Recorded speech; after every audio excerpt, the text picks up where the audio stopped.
Olá pessoal, nesse vídeo eu vou falar sobre um artigo publicado pelo Alessandro Nuvolari, que é Inventive Activities, Patents and Early Industrialization, a Synthesis of Research Issues. Foi publicado na CiteSeer em 2006.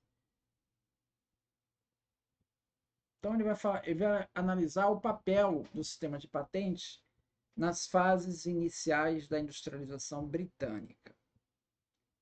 Então, isso até 1980, esse tema ainda não havia sido estudado de uma maneira mais sistemática. O que havia eram estudos pontuais. Você pegava um inventor, James Watt, o Arkwright, o Crompton, e via qual o efeito ali para a patente para esses inventores isolados.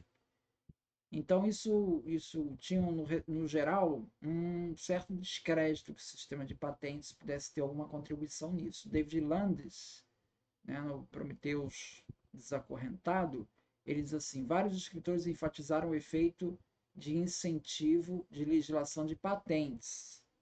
Estou inclinado a duvidar de seu significado. O David Landis não acreditava que isso pudesse ser algum efeito de incentivo ali na parte da Revolução Industrial. O primeiro estudo mais sistemático nessa área foi do Harry Dutton, que é The Patent System and Inventive Activity During the Industrial Revolution. Esse é um texto de 1984. Então, a partir daí, começa a ter uma análise mais sistemática ali dessa questão. Então, o Harry Dutton ele vai dizer o seguinte, que embora o sistema de patentes ali da Inglaterra, nessa época da Revolução Industrial, anterior à reforma da Lei de Patentes de 1852, então, nessa época da Revolução Industrial, 1760, por aí, o sistema de patentes ele era considerado muito burocrático, oneroso, e de modo geral, tinha um sistema de proteção bastante imperfeito contra contrafação. Então, isso não era um sistema mais favorável aí para incentivar inventores. O Dutton, então, tem uma avaliação que, apesar disso, a patente foi um instrumento explicitamente considerado por muitos inventores.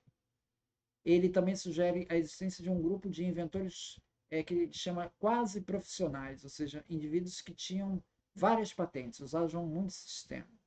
Então, isso sugere que a Revolução Industrial Britânica ela foi caracterizada pelo surgimento de uma classe de indivíduos engajados em atividades inventivas com o objetivo de colher frutos dessas invenções usando o sistema de patentes.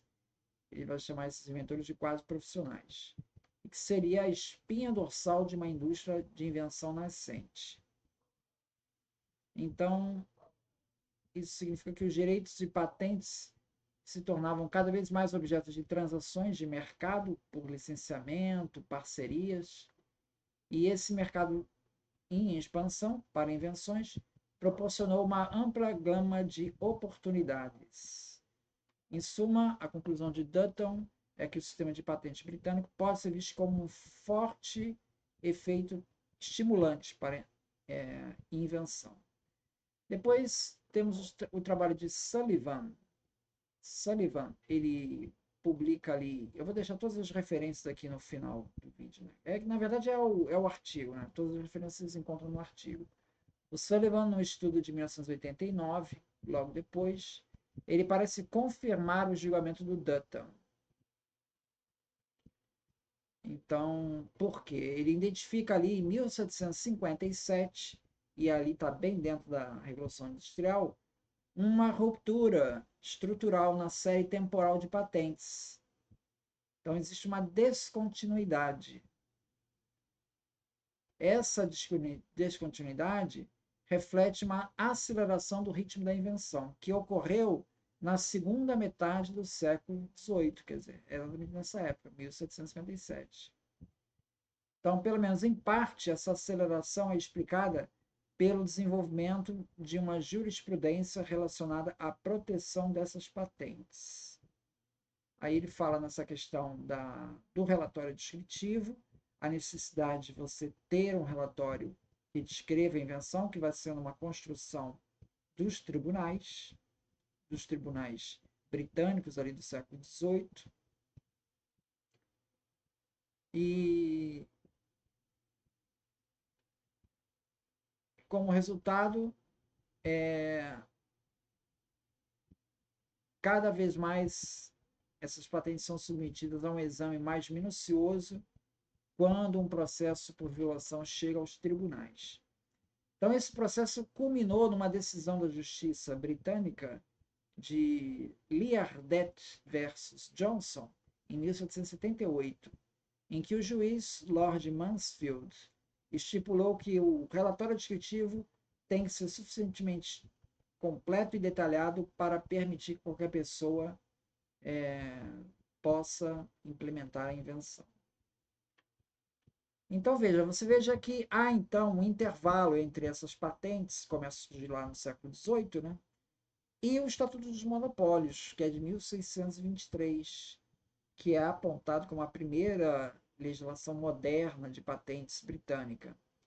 Então, iniciou lá em 1623, mas essa aceleração das atividades inventivas, tendo como indicador o depósito de patentes, só foi acontecer um século depois. Segundo ele, segundo o autor, né, isso foi necessário por conta dessa evolução jurídica dos tribunais. Foi necessário que os tribunais estabelecessem de maneira mais clara as regras, o escopo da patente, a necessidade da descrição. Tudo isso foi uma construção dos tribunais e que levou algum tempo. Uma outra autora é a Christine MacLeod. Christine MacLeod. Ela mostra que o sistema de patentes nas fases iniciais do processo de industrialização tem um efeito bem mais modesto. Os casos mais típicos foram a utilização do sistema de patentes em apoio de concessões e franquias governamentais específicas, ou para tornar públicas as qualidades específicas de um produto. Então, as patentes, basicamente nessa fase inicial, eram usadas então para construir a reputação do produto. Outro ponto que a Christine MacLeod destaca é que nessa fase inicial da Revolução Industrial você vai ter a figura do inventor independente. Então, são inventores muitas vezes amadores que consideravam seu envolvimento nessas atividades técnicas, né, quase que como um hobby, né? Não é uma atividade profissionalizada, como mais tarde veio a se transformar.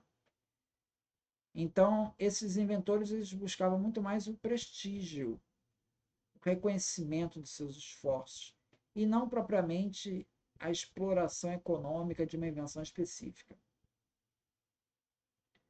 Isso estamos falando bem no começo da Revolução Industrial, né? No decorrer do século XVIII, a cobertura do sistema de patentes continuou altamente restrita, tanto setorialmente quanto geograficamente, ou seja, restritas à área de Londres, Birmingham, Bristol e Manchester. Então, ou seja, a ação então do sistema de patentes nessa fase inicial da Revolução Industrial, segundo a Christine MacLeod, foi bem mais modesta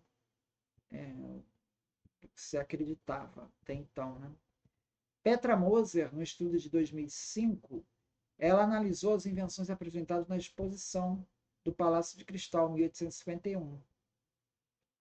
E ela chegou à conclusão que o número de patentes, o número daquelas invenções expostas, daqueles produtos expostos nessa feira, um percentual reduzido era patenteado. E isso para diversos setores técnicos, tá? Não apenas um. O setor que teve mais alto valor, relatado por Moser, é a indústria de máquinas dos Estados Unidos, que apareceu com 36% dos produtos ali patenteados. Então, assim, o índice ele está querendo relativizar, dizendo que a patente ali não era a mais importante. Então, em resumo, a pesquisa histórica do caso britânico, desde os trabalhos de Dutton, Sullivan, da Christine MacLeod e a Petra Moser, sugere que o sistema de patentes teve um efeito, no resumo geral, um efeito positivo. Esse julgamento é feito levando em conta aqueles inventores quase profissionais, né, de Dutton. Não obstante, há evidências que apontam para a importância do progresso tecnológico de tecnologia não patenteada. Então, essa questão, saber até que ponto realmente o sistema de patentes influenciou lá na Revolução Industrial, é uma questão que ainda permanece em debate. Também não podemos esquecer o uso, o uso negativo, né? O impacto prejudicial das patentes de bloqueio.